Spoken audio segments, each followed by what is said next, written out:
और स्वागत भी है। आप इस नए शैक्षिक सत्र में जब आप 12th में पहुंच गए हैं तो अब आपने काफ़ी ज़्यादा मेहनत भी करनी पड़ेगी।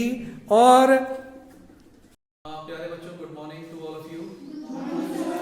और देखिए, आज अर्थशास्त्र की अब ये शुरुआत हो रही है इस शैक्षिक सत्र की। आपके लिए दो किताबें हैं, दो पुस्तकें हैं। कौन कौन सी? देखिए, एक तो है भारतीय अर्थव्यवस्था का विकास। कौन सी किताब? भारतीय अर्थव्यवस्था का विकास। मतलब हम जब आजाद हुए तब से लेकर है ये स्टार्ट। जैसे अंग्रेजों के जाने के बाद जब हम आजाद हुए, हमने क्या अर्थव्यवस्था अपनाई और कैसे वो डेवलपमेंट के रास्ते में आज की स्थिति में हम पहुंचे हैं, तो ये हमने इस किताब में पढ़ना है। दूसरी जो पुस्तक है राष्ट्रीय आय का मापन या राष्ट्रीय आय के संदर्भ में है नेशनल इनकम अकाउंटिंग या राष्ट्रीय आय का मापन। तो इस तरह से वो राष्ट्रीय आय से संबंधित है। तो दूसरी पुस्तक जो है भी आपके सिलेबस में है। लेकिन कुछ पार्ट ऐसे हैं, अगर हमने बोल दिया, जैसे मान लिया जाए इसका पहली पुस्तक में पहला पार्ट है स्वतंत्रता की पूर्व संध्या पर भारत की भारतीय अर्थव्यवस्था, है ना। स्वतंत्रता की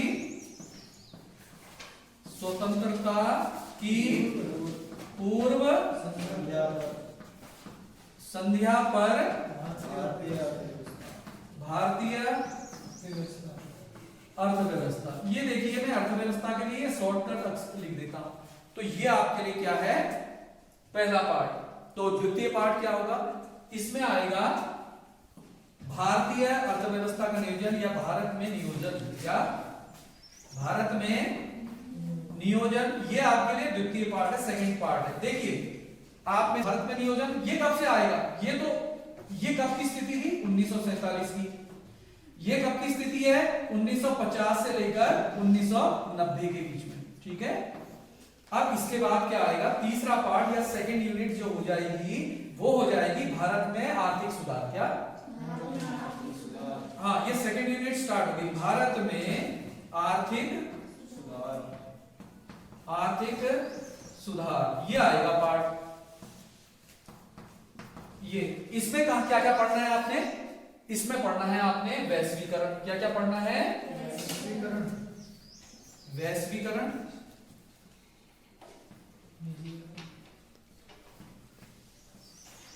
दूसरा उदारीकरण। क्या पढ़ना है आपने? उदारीकरण भी जानना आवश्यक है। बहुत आसान चीजें तब बनती हैं। देखिए, समाजशास्त्र में कई विषय में हम इन शब्दों को पढ़ते हैं, लेकिन अर्थशास्त्र के दृष्टिकोण से हमने आप समझना है अर्थशास्त्र में। तो तीसरा है निजीकरण। तीसरा क्या है? इस विषय को भी हम इस सिलेबस में पढ़ेंगे, निजीकरण। ये हो गया ग्लोबलाइजेशन, लिबरलाइजेशन एंड प्राइवेटाइजेशन। तो ये आपके क्या हैं? 3 सब टॉपिक भी हैं, इसके अंदर पढ़े जाएंगे। फिर क्या आएगा? भारतीय अर्थव्यवस्था की चुनौतियां। क्या आएगा? भारतीय अर्थव्यवस्था की चुनौतियां। तो इसमें कौन कौन से पार्ट चलेंगे? थर्ड यूनिट है। क्या है? ये फर्स्ट यूनिट थी, इसके अंदर 2 पार्ट। फिर ये सेकंड यूनिट थी, भारत में आर्थिक सुधार, यहां तक। फिर ये तीसरी यूनिट है। कौन सी है? इसमें क्या क्या पार्ट आएंगे देखते हैं हम। देखो, मैं यहां पे आपके लिए उल्लेख कर देता हूं। पहला है निर्धनता। कौन सा? एक पार्ट निर्धनता आएगा। ठीक है। दूसरा आएगा पूंजी निर्माण। कौन सा आएगा? पूंजी निर्माण। समझ रहे हैं आप लोग? हाँ। दूसरा पार्ट जो आएगा इसमें भारत मानव पूंजी निर्माण। क्या आएगा? हाँ, मानव पूंजी निर्माण। ठीक है। अब क्या आएगा? आप एक पार्ट आपका ग्रामीण विकास है, फिर आपका रोजगार समृद्धि है। कौन सा है? रोजगार समृद्धि। हाँ, एक पार्ट आपका रोजगार समृद्धि ले लीजिए। ये 2 पार्ट हैं। और अगला फिर एक है ग्रामीण विकास। क्या है? ग्रामीण विकास। एक पार्ट आपका है ग्रामीण विकास। कौन सा है? ग्रामीण विकास। ये पार्ट भी हम पढ़ेंगे। और इसके बाद एक पार्ट और है आधारभूत संरचना। क्या है? आधारभूत बेस। जानते हैं ना कि भाई ऊर्जा है, सीमेंट उद्योग है, या कोई भी जो हमको एक आधार प्रदान करता है, रेलवे लाइन है, या नदी में बनाए गए बांध है, या सीमेंट उद्योग है, या इस्पात उद्योग है, या हमारी रेलवे व्यवस्था है, पोस्ट ऑफिस व्यवस्था है, संचार व्यवस्था है, ये सब हमारे लिए क्या प्रदान करते हैं? आधारभूत संरचना। Infrastructure, they provide us the infrastructure for the economic development. हमारे आधार देते हैं ना, आधार। भाई इसके बिना तो विकास होना बड़ा मुश्किल कार्य है, तो ये हमको क्या प्रदान करते हैं? आधारभूत संरचना देते हैं। लास्ट यूनिट है, अब फोर्थ यूनिट। 4 यूनिट है इस पुस्तक में, लास्ट यूनिट है आपके लिए फोर्थ वन इज भारत और उसके पड़ोसी देश की तुलना, विकास की तुलनात्मक अध्ययन। क्या? विकास का तुलनात्मक। भारत एवं उसके पड़ोसी देशों का विकास का तुलनात्मक अध्ययन। क्या है? Fourth unit. तो इतने पार्ट आपके लिए रहेंगे। तो हम क्या देखते हैं, अब हम कौन सा पार्ट लेना चाहेंगे? सबसे सर्वप्रथम पार्ट लेना चाहेंगे। तो ये क्या है? फोर्थ यूनिट, भारत और उसके पड़ोसी देशों के बीच के देशों के विकास का विकास के पथ का कर लो, या विकास का तुलनात्मक अध्ययन। समझ में आई बात? तुलनात्मक हम देखेंगे, हम भी आजाद हुए, श्रीलंका आजाद हुआ, चीन आजाद हुआ, पाकिस्तान, ये सब। लेकिन इसमें चीन और श्रीलंका का अध्ययन भारत से किया गया है कि वे भी आजाद हुए भारत के साथ। उन्होंने कैसे प्रोग्रेस की। लगभग आजादी का समय लगभग एक जैसा है इन देशों का भी। तो उन्होंने पड़ोसी देश होने के नाते वो कैसी प्रोग्रेस कर रहे हैं, किस दिशा में गए हैं, उनकी व्यवस्था कौन सी है, और वो क्या ग्रोथ कर रहे हैं, और भारत क्या कर रहा है, इसमें तुलनात्मक अध्ययन करते हुए हम इस पार्ट को कंप्लीट करेंगे। तो देखिए ये क्या है। सबसे पहले पार्ट हमने शुरुआत कहां से की? इस किताब की, इस पुस्तक में जो अर्थशास्त्र पढ़ना है। भाई हम आजाद हुए, अंग्रेज चले गए, अब हमने खुद ये कमान संभालनी थी।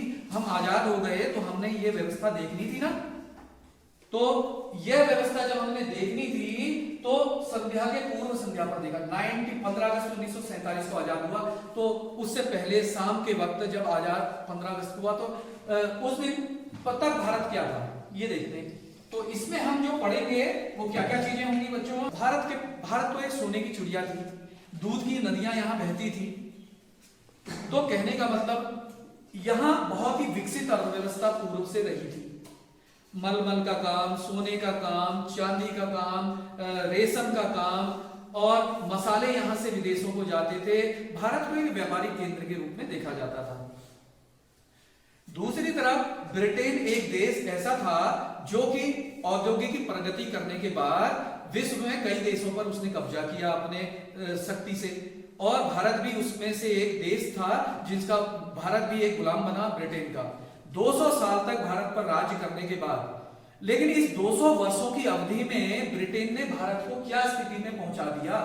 जो भारत सोने की चिड़िया थी, जो भारत विकसित था, जो व्यापार में बहुत आगे था, उसकी क्या स्थिति बना के अंततः अंग्रेज ब्रिटिश लोग यहां से गए और भारत को साम्राज्य तो मिला, है ना।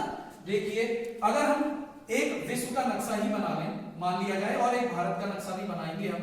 देखिए ये अगर मान लिया जाए दक्षिण अमेरिका है, ये उत्तरी अमेरिका है, ये दक्षिण अमेरिका है, ये ब्रिटेन यहां पे इस तरफ, और ये जैसे यूरोप है यहां पे, और इस तरह से ये मान लिया जाए भारत दिखा दें, ठीक है। तो और यहां पे अफ्रीका महाद्वीप है, यहां ऑस्ट्रेलिया दिखा देते हैं, यहां न्यूजीलैंड यहां दिखा देते हैं, जापान इस तरह से दिखा देते हैं छोटा सा द्वीप, और यहां पे भी इंडोनेशिया, जकार्ता, इस तरह से एक मानचित्र है। इसमें हम देखते हैं ब्रिटेन कहां है, यहां पे ये द्वीप है, द्वीप में बसा हुआ है, चारों तरफ पानी है, द्वीप में बसा हुआ। ये ब्रिटेन एक देश है। यहां यूरोप में, जब पूरे यूरोप में ही क्या हुआ, औद्योगिक क्रांति हुई, ब्रिटेन में सबसे अधिक क्रांति हुई। अब इनके यहाँ फैक्ट्री बहुत ज्यादा बन गई, लेकिन उनके लिए रॉ मटेरियल, कच्चा माल नहीं था। रेलवे लाइन बिछाने के लिए लकड़ी नहीं थी, जो स्लीपर डाले जाते हैं, लकड़ी के जो पार्ट पड़ते थे वे इनके पास नहीं थे। मजबूत लकड़ी ये चाहते थे, उसके लिए कमजोर लकड़ी नहीं लगती है।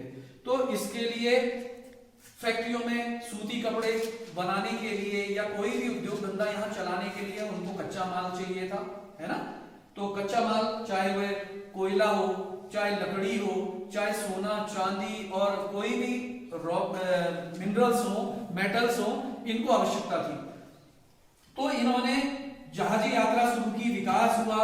तो यहां भी गए, अफ्रीका में गए और अंततः घूमते हुए भारत भी आए। और भारत पर इन्होंने क्या किया, धीरे धीरे व्यापारिक अनुबंध किया। मुगल काल में इन्होंने भारतीयों से अनुबंध किए कि हम व्यापार करेंगे, लेकिन फिर इन्होंने चादर को इतना लंबा ताना, पूरा तंबू भारत में फैला दिया। और भारत पर धीरे धीरे इनके पास कई नीतियां थी, जिनके कारण ये, इनके पास हथियार अधिक थे, औद्योगिक मजबूत थे। और ये भारत में जो शासक थे उनमें आपस में इन्होंने जब कब्जा किया भारत में, ये कलकत्ता से अधिक ज्यादा प्रभाव डाला ब्रिटेन में। हर जैसे फ्रेंच लोग भी आए यूरोप से भारत में, फ्रेंच यहाँ कर्नाटक की तरफ आए, पुर्तगाली यहाँ की तरफ आए, महाराष्ट्र, गोवा, सूरत, है ना। तो अलग अलग देश वाले भारत में अलग अलग जगह में आए। ये कोलकाता में आए अंग्रेज लोग, और वहां से लगभग फिर उत्तर भारत में मुल्क को नष्ट किया, फिर लगभग पूरे भारत में इन्होंने कब्जा कर लिया। अब भारत जब इसकी स्थिति में आया, तो हमारे आर्थिक दृष्टिकोण जो इस पार्ट में पढ़ रहे हैं, वो हम क्या क्या पढ़ेंगे। सबसे पहले हम पढ़ेंगे, जब ये आए तो भारत, इन्होंने भारत पर जब कब्जा कर लिया और स्वतंत्रता से पूर्व भारत को कैसा किया, इन्होंने आर्थिक शोषण किया भारत का, इन्होंने दोहरा लाभ कमाया। तो हम एक विषय पढ़ना चाहेंगे, जब ये लोग आए तब और जब ये गए तब भी कृषि प्रधान क्षेत्र रहा भारत का, जिसमें अधिकतर लोग, शुरू में तो 85% ही लोग लगे हुए थे भारत के, सब गांव में रहते थे और सब खेती करते थे, शहर बहुत कम थे, सिटीज कम थी। तो कृषि काम में ही अधिकतर लोग लगे हुए थे। तो कृषि में क्या परिवर्तन हुआ अंग्रेजों के आने से। जो भारत कृषि में, चाहे वो कपास के कपड़े बनाने हो, चाहे वह मसाले हो, चाहे यहाँ रत्न शिल्प का काम होता हो, हस्तशिल्प कला का काम होता हो, या कृषि में जो भी कार्य होते हो, उसमें क्या हुआ, अंग्रेजों ने अपनी भू व्यवस्था लागू की। क्या की? अपने समय में अपनी भू व्यवस्था लागू करने से जमींदारों पर जिम्मेवारी दी गई कि हम केवल किस दृष्टि दिया गया, आधिपत्य दे दिया गया या उनको वसूली का अधिकार दे दिया गया। अब जमींदार क्या करते थे, अपना भी कमीशन बनाने के लिए वह कृषकों का शोषण करते थे। अंग्रेजों के समय में यह निश्चित था कि राजस्व वसूली एक निश्चित समय में निश्चित डेट पर हो जानी चाहिए। वो ये नहीं देखते थे अंग्रेज कि अकाल पड़ा है, कि कृषक को कोई अस्वस्थता है, या उसको जमीन में काम नहीं मिला, या उसकी फसल जानवरों ने नष्ट कर दी, या वर्षा अधिक होने से फसलों को नुकसान हुआ, उनसे उनका कोई मतलब नहीं था। अंग्रेजों ने जमींदार को एक निश्चित दिन, महीना, मोहल्लत दे देते थे, मुकर्रर कर देते थे, है ना, एक निश्चित डेट कर दी। उनको ये नहीं देखना अकाल पड़ा है, किसान कहां से देगा। अब किसान क्या करता था, इस तरह से बहुत ही दयनीय और निम्न दशा में पहुंच चुका था। जमींदारों का भी शोषण, जमींदार भी अपना पैसा भी कमाते थे और कुछ जितना टैक्स था उसके अलावा वो ज्यादा वसूलते थे। जमींदार कृषकों की जमीन धीरे धीरे हथिया लेते थे और वह और ज्यादा कमजोर होते चले गए। कृषक जिसके पास ज्यादा जमीन थी वह अपने लिए भरण पोषण करने के अलावा कुछ बिक्री भी कर लेता था। लेकिन जो स्थिति अंग्रेजों के आने से पूर्व थी उसमें ह्रास हुआ, कृषि में भी ह्रास हुआ। अब एक और काम हुआ कृषि में। कृषि में यहां तो आपने देखा भू व्यवस्था, राजस्व वसूली और जमींदार का आधिपत्य देखा आपने, जमीनों में जो भारतीय किसानों का शोषण करते थे। दूसरा, भारत में जो आवश्यक अनाज के बदले अब अंग्रेज लोग अपने फायदे के लिए, आर्थिक व्यापार के फायदे के लिए क्या उगा रहे थे? नगदी फसलें उगा रहे थे, नील की खेती करवा रहे थे, या चीनी और कहीं कहीं अफीम की खेती भी की जाती थी, तो चाय की खेती भी वे करवाते थे। तो ऐसी खेती से किसानों को क्या था? अपने अनाज के लिए जमीन में कुछ नहीं मिलता था, और जो भी उससे कमाई होती थी अधिकतर वह जमींदार और कौन ले लेते थे? अंग्रेज शासन को वो चला जाता था।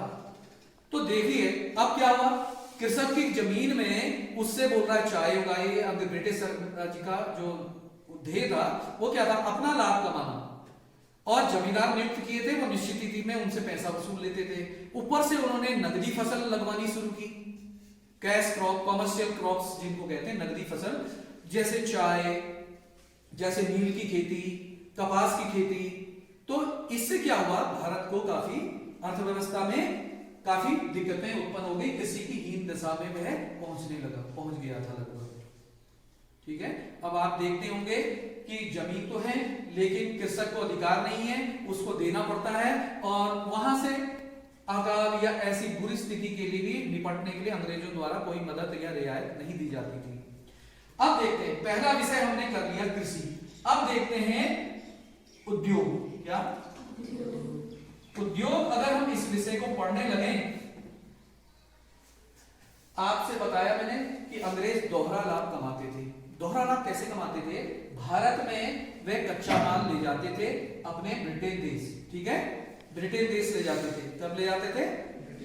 हाँ, वहां ले जाते थे, और वहां से अपनी फैक्ट्रियों में बना के उसको सूती कपड़ा, मशीन का बहुत ही महीन कपड़ा, सूट, कपड़े, कपास, ये सब फिर बना के यहाँ भारत वालों को ही बेच देते थे।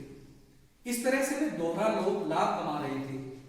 बाद के वर्षों में अंग्रेजों ने कहा, हाँ एक चीज और हुई, ये यहाँ पे स्वेज नहर बनी। कौन सी नहर? ये पहले स्वेज यहाँ पे खुला नहीं था एकदम से, यहाँ स्वेज नहर बनने के बाद तो अंग्रेजों का भारत पर और भी आधिपत्य आसानी से बढ़ गया, और ये व्यापार करने के लिए रास्ता जो था वो यहाँ से बन गया, नजदीक काफी दूरी घट गई और इनका नियंत्रण और अधिक बढ़ गया। तो उद्योग के लिए भारत में ज्यादा प्रयास अंग्रेजों ने प्रथमतः अपने ही देश में जाके उद्योग धंधे स्थापित किए, और भारतीय उद्योगपति बहुत नाम मात्र के थे, जिसमें से कुछ उद्योगपति क्या उगाते थे? केवल क्या फैक्ट्री थी उनके पास? कपास की और चीनी उद्योग, बस यही दो उद्योग थे। बाकी उद्योग वो भी कुछ भारतीयों के बाद। सबसे पहले अंग्रेजों ने यहाँ पे जो उद्योग खोले थे, पटसन उद्योग, कपड़ा उद्योग और इस्पात उद्योगी, जो भी उद्योग उन्होंने खोले वो अपने लाभ के लिए खोले, और वह जितनी भी आमदनी होती थी उनके पास रहती थी। कुछ भारतीयों ने अगर प्रयास किए भी थे, उद्योगपतियों ने, उन्होंने से ज्यादा कौन से उद्योग खोले? कपड़ा उद्योग और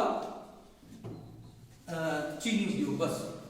इसके अलावा देखिए यहां पे जब अंग्रेज आए ना, तो उन्होंने उद्योग के संदर्भ में ज्यादा से ज्यादा 1907 में एक टाटा स्टील कंपनी स्थापित हुई बड़े उद्योगों में। उनका 1907 में कौन सी उद्योग?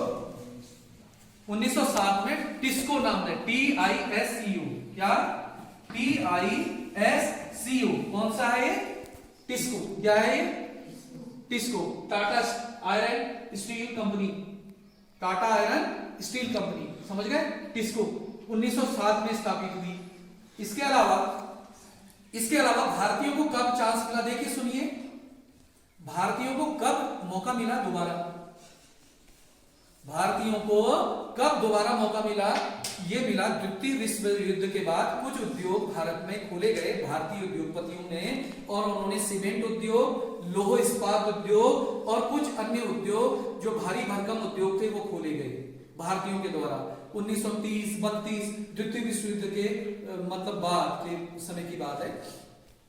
तो इस तरह से, या प्रथम विश्व युद्ध से द्वितीय विश्व युद्ध के बीच में कुछ उद्योग खुले भारत में भी, लेकिन बहुत ज्यादा उद्योग खुले नहीं खुल पाए। अब देखते हैं ये क्या हो गया उद्योग। इसमें अब क्या है?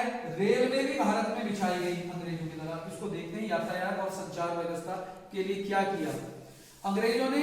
जो भी काम किए, जैसे रेल यात्रा की व्यवस्था 1850 से स्थापित हुई ना भारत में। 1850 के समय में मुंबई से ठाणे तक जो रेल यात्रा शुरू की गई, उससे क्या हुआ, उसमें भी उनका ही लाभ था। क्या था? हाँ, सड़क व्यवस्था और रेल जो भी अंग्रेजों ने बनाई वो अपने फायदे के लिए बनाई भारत में। वे जहां रॉ मटेरियल कच्चा माल होता था, कोला, लकड़ी, वो लाते थे तट, जहां पे भी समुद्री तट होते थे, पत्तन होते थे, वहां उनके माध्यम से वे अपना सामान लाते थे। वहां पे जहाज से इंग्लैंड भेज देते थे सारा कच्चा माल भारतीयों के लिए। और जो सड़कें बनाई गई वह किसके? अपने अंग्रेज की सेना उनसे जाती थी, उनको सुविधा होती थी और भारत में नियंत्रण करने में मदद मिलती थी। इसके लिए उन्होंने सड़कें बनाई भारत में। और उनका ध्येय अपना ही हित करना था। तो आपने देखा कि सड़कें और रेल और संचार, जो इस तरह से टेलीफोन इत्यादि की भी अगर सुविधा दी गई तो वो उन्होंने क्या, अपनी सुविधा के लिए ये कार्य किए कि भारत पर नियंत्रण वे आसानी से कर सके। जो भी स्थापित किया गया भारत में वो उनके लाभ के लिए, अपने लाभ के लिए उन्होंने ज्यादा किया। अब देखते हैं राष्ट्रीय आय और प्रति व्यक्ति आय। क्या? देखिए ये क्वेश्चन अक्सर आ जाता है परीक्षा में कि भाई राष्ट्रीय आय एवं प्रति व्यक्ति आय ये क्या महत्वपूर्ण विषय। देखिए आपका तो ये दूसरी किताब का ही नाम राष्ट्रीय आय है। राष्ट्रीय आय का लेखांकन क्या है? राष्ट्रीय आय का मापन या लेखांकन है। तो देखिए इस बिंदु को पहले पार्ट में हम देख रहे हैं, राष्ट्रीय आय एवं प्रति व्यक्ति। भारतीय अर्थव्यवस्था जब भारत आजाद हुआ उसके बाद, नहीं, भारत के आजाद होने से पूर्व दादा भाई नौरोजी, कौन सुना है ना नाम समाजशास्त्र में आपने, और फिंडले सिराज, professor R V K R V. Rao, professor R K V. Rao, ठीक है। तो इसके अलावा ये इन्होंने क्या किया, भारतीय अर्थव्यवस्था के बारे में और प्रति व्यक्ति आय के बारे में अपने डाटा दिए। फिंडले सिराज भी हैं, तो जिन्होंने सबसे, प्रोफेसर राव जो है वह सबसे ऑथेंटिक है। इसमें कौन है सबसे ऑथेंटिक? जिन्होंने भारतीय, ये क्वेश्चन आ जाता है अक्सर, भारतीय अर्थशास्त्रियों के नाम बनाओ जिन्होंने भारतीय राष्ट्रीय आय और प्रति व्यक्ति आय का उल्लेख किया। तो ये नाम बताइए आपको ना, तो ये नाम आपने याद रखने हैं। तो इससे क्या होता है, अंग्रेजों ने अपनी ओर से कोई प्रयास नहीं किया, भारत अच्छा प्रयास नहीं किया कि भारत वालों को बताएं। और गरीबी भी थी, जब अंग्रेज आए तो भारत में गरीबी कितनी थी ये भी पता नहीं है, उसके भी कोई आंकड़े जुटाए नहीं गए। प्रति व्यक्ति आए थे तो जुटाए गए हैं। अब देखें अगला, जनांकिकी संरचना, जनसंख्या जिसको कहते हैं, जनसंख्या या जनांकिकी लिख दें, जनसंख्या लिख देते हैं। इसमें इसके बारे में सबसे पहले अंग्रेजों ने कब स्टार्ट किया? 1881। कब? हाँ, तब से लेकर, इससे पहले अगर पहली गणना तो वैसे 1872 में हो गई थी। कब हो गई थी? 1872 में एक गणना की गई थी, लेकिन 1881 को इसलिए महत्वपूर्ण माना जाता है जनसंख्या की दृष्टि से कि 1881 में से लेकर आज तक लगातार हर 10 वर्ष में जनसंख्या गिनी जाती है, ठीक है। तो जनसंख्या के लिए, और भारत में अब देखिए 1881, 1891, 1901, 1911, 1921, 1931, 1941, 1951, 61, 71, 81, 91, 2001 और 2011 और 2021 ये जनगणना के वर्ष है। तो 21 में भी जनगणना वगैरह की नहीं होगी, तो अभी इस अवधि में हो रही होगी जो भी है। तो देखिए ये 1881 प्रथम जनगणना की गई भारत की, और पहली जनगणना वैसे कब की गई थी? 1872 में। और नियमित जनगणना कब से की जा रही है? 1881 से। अब देखिए जनसंख्या में हम क्या देखेंगे, भारत की अधिकतर जनसंख्या कहाँ रहती थी? ग्रामीण क्षेत्र में 85%, 75% सब गांव में रहते थे, शहर में कम जनसंख्या थी। तो अब देखें ये कैसी थी जनसंख्या भारत की उस समय, आपने देख ही लिया, किसान की दुर्दशा हो रखी है, हस्तशिल्प कला की दुर्दशा हो रखी है। तो ये सब काफी चीजें दिक्कत में था भारत। 1881 में जनगणना हुई। वैज्ञानिक, जैसे आजकल के युग में हम देखते हैं कि कई स्वास्थ्य सेवाएं काफी बढ़ गई है, साक्षरता दर भी बहुत कम थी उससे।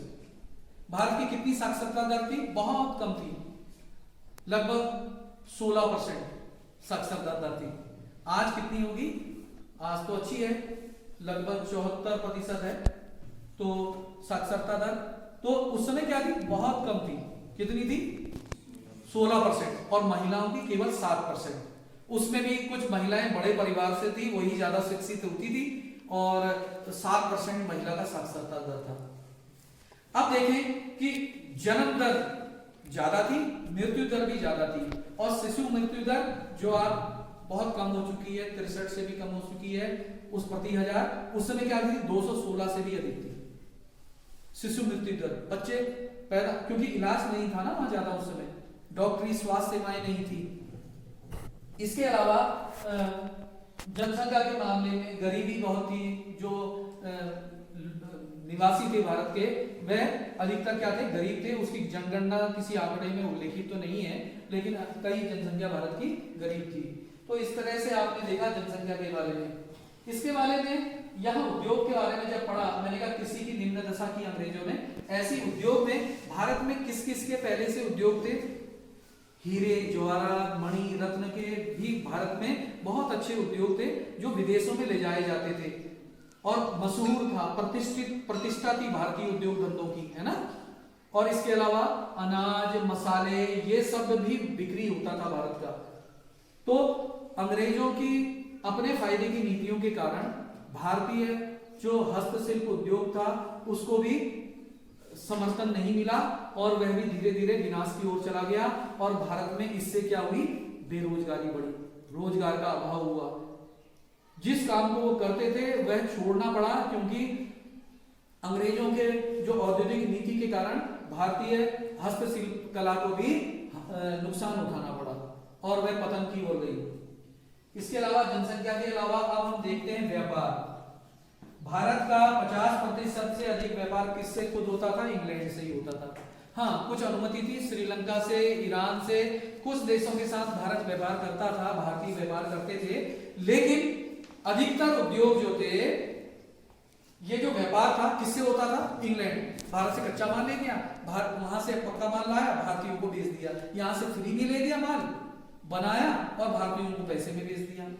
तो ये व्यापार नीति अंग्रेजों ने अपने पक्ष में ही बनाई थी। भारतीयों को व्यापार में कुछ अन्य करने के लिए उत्पन्न यहाँ पे था नहीं, और भारतीयों की व्यापार नीति में अंग्रेजों के ही पक्ष में व्यापार नीति बनाई गई थी। अब देखते हैं व्यवसायिक संरचना। क्या? अगर हम देखें व्यवसायिक संरचना, लोग कहाँ अधिकतर काम करते थे? 3 सेक्टर होते हैं, प्राथमिक क्षेत्र, द्वितीयक क्षेत्र और तृतीयक क्षेत्र। क्या? प्राथमिक क्षेत्र आप लोगों ने जाना ही है, बता सकते हैं कोई? प्राथमिक क्षेत्र, प्राथमिक क्षेत्र वे क्षेत्र होते हैं अर्थव्यवस्था के जिसमें हम प्रथम बार प्रकृति से उत्पादन प्राप्त करते हैं। बस प्रथम बार उत्पादन प्राप्त करते हैं। फसल मिल गई, गेहूं मिल गया, चावल मिल गया, मिनरल मिल गए, कोयला मिल गया, जस्ता मिल गया, सोना मिल गया, जो प्रकृति से प्रथम बार प्राप्त हुआ है वह प्राथमिक क्षेत्र में आते हैं। मत्स्य पालन हो गया, मुर्गी पालन हो गया, भेड़ पालन हो गया, डेयरी का काम हो गया, वनन उद्योग हो गया, खनन कार्य हो गया और कृषि हो गया, ये सब क्या है? प्राथमिक क्षेत्र है। द्वितीयक क्षेत्र में, द्वितीयक क्षेत्र क्या है? सारे के सारे उद्योग धंधे। क्या? जितने भी उद्योग धंधे हैं भारतीय अर्थव्यवस्था में, वे या उद्योग धंधे उपस्थित होते हैं, वे सारे द्वितीयक क्षेत्र में आते हैं। अब है तृतीय क्षेत्र। कौन सा क्षेत्र? तृतीय क्षेत्र 3 क्षेत्रों में बटा है। अब प्रयास किया जा रहा है कि कुछ अर्थशास्त्री चौथा वर्ग बना के उसमें भी विभाजन करना चाहते हैं, लेकिन फिलहाल 3 सेक्टर पर ही हम फोकस करते हैं। जितने दुनिया भर के जितने काम, सुन लो अच्छी तरह से, जितने प्रकार के भी आर्थिक क्रियाएं होंगी, अगर आदमी आजीविका कमा रहा है तो केवल कितने सेक्टर में काम करेगा? वो कहीं भी होगा तो कितने सेक्टर में होगा? या तो प्राथमिक क्षेत्र में, या द्वितीयक क्षेत्र में, या तृतीयक क्षेत्र में। इन तीनों सेक्टर में से ही किसी में वे काम कर रहा होगा, ये निश्चित है। प्राथमिक क्षेत्र कृषि में लगा है, वनन उद्योग में लगा है, खनन में लगा है, डेयरी पालन में लगा है, जो प्रकृति से प्रथम बार उत्पादन प्राप्त हो रहा है, कोई भी जो काम है उसमें लगा है तो वो प्राथमिक क्षेत्र में काम कर रहा है। दुनिया भर के जितने उद्योग धंधे हैं, सुई बनाने से एरोप्लेन बनाने तक, वे सारे किस में आएंगे? द्वितीय क्षेत्र में। यहां पे क्या होता है? द्वितीय क्षेत्र में क्या होता है? प्राथमिक क्षेत्र से प्राप्त कच्चे माल को विनिर्मित किया जाता है उद्योग में, ठीक है, मैन्युफैक्चर किया जाता है, विनिर्मित किया जाता है, चीजों को, कच्चे माल को विनिर्मित करके उसको बेचा जाता है। तो वो कौन सा उद्योग है? मशीनों के द्वारा, फैक्ट्री के द्वारा उनको विनिर्मित। भारतीय अर्थव्यवस्था में तृतीय क्षेत्र वे क्षेत्र है जिसमें जितनी भी सुख सुविधाएं और सेवाएं मिलती हैं लोगों को। कौन क्या मिलती है? और सेवाएं प्रोवाइड होती हैं आम नागरिकों को, जनता को, वह तृतीय क्षेत्र कहलाता है। जैसे रेलवे, मतलब संचार सुविधाएं और यातायात सुविधाएं सभी प्रकार की, चाहे वह हवाई जहाज हो, जल मार्ग की सुविधा हो, क्रूज की सुविधा हो, रेलवे की सुविधा हो, बस की सुविधा हो, टेम्पू की सुविधा हो, और वायुयान की सुविधा हो, या जो भी आपको टैक्सी की सुविधा हो, टेलीफोन की सुविधा हो, इंटरनेट की सुविधा हो, टेलीविजन, इस सेक्टर में जो भी आदमी कार्यरत है वो किस में कार्यरत है? तृतीय क्षेत्र में। तो व्यावसायिक संरचना, तो आजादी के समय में आप बताएंगे, आजादी के समय अधिकतर जनसंख्या 85%, 80% किस में लगी हुई थी? कृषि में। किस में लगी हुई थी? कृषि, प्राथमिक क्षेत्र में लगी हुई थी। और द्वितीय क्षेत्र में बहुत कम देखा आपने, बहुत कम उद्योग धंधे थे, तो उसमें बहुत कम लोग लगे थे। और तृतीय क्षेत्र सुख सुविधा वाला, रेलवे, बस, ये अभी शुरुआत ही हो रही थी, और भारतीय हित में कोई भी काम जनता की सुविधा के लिए ना होकर उन्होंने अपने हित में रेलवे और बसों की सुविधा, सड़कों की सुविधा बनाई। तो इसकी वजह से तृतीय क्षेत्र में बहुत कम लोग लगे थे, और राष्ट्रीय आय में उसका योगदान बहुत कम था, इसका व्यवसायिक का। समझ रहे? व्यवसाय क्या है लोगों का? प्राथमिक क्षेत्र में, द्वितीय क्षेत्र में, तृतीय क्षेत्र में, ये आपको समझना है। और राष्ट्रीय आय में योगदान प्राथमिक क्षेत्र का भी ज्यादा था उस समय, जनसंख्या ज्यादा थी तो ज्यादा प्राथमिक क्षेत्र का ही योगदान था।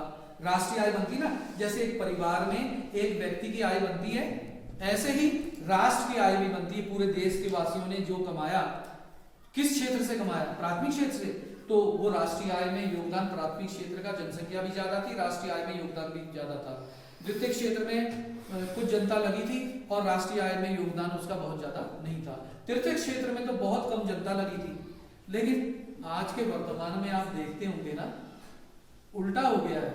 हाँ, हालांकि जनसंख्या तो प्राथमिक क्षेत्र में आज भी ज्यादा है, लेकिन राष्ट्रीय आय में योगदान कम होता चला जा रहा है इसका। द्वितीय क्षेत्र की में और तृतीय क्षेत्र में अधिकतर जनसंख्या लगी हुई है, और राष्ट्रीय आय में योगदान भी उसका ही ज्यादा बढ़ रहा है। तो यह परिवर्तन धीरे धीरे कैसे स्थिति में पहुंचे, ये हमने पढ़ना है कई पार्टों में। ये प्रथम पार्ट है।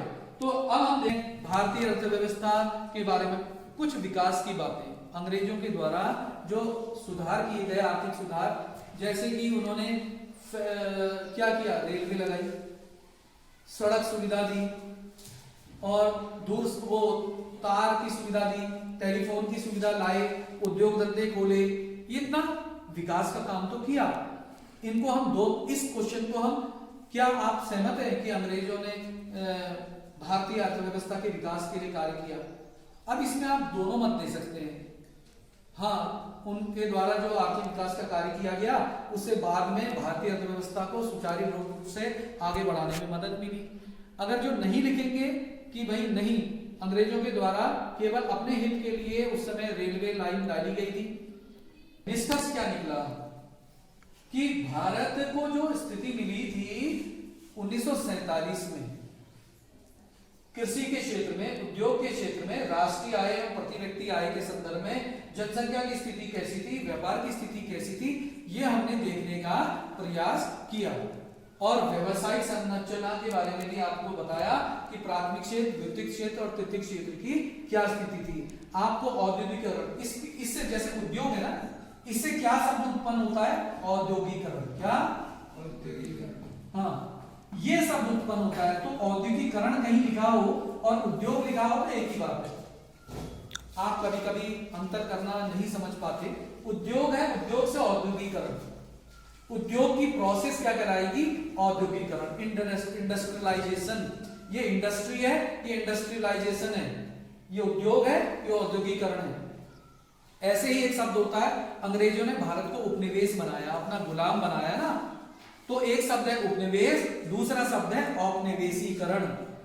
ठीक है, कॉलोनी बनाई तो कॉलोनी और कॉलोनिज्म, उपनिवेशवाद, कॉलोनाइजेशन, ऐसे शब्द। इस पार्ट में जो जो विषय आए हैं, ये सेकंड पार्ट जो हम पढ़ेंगे, भारत में जो आर्थिक नियोजन 1950 से 1990, उसमें भी यही विषय आएंगे। केवल एक पंचवर्षीय योजना आर्थिक नियोजन उसमें जुड़ जाएगा।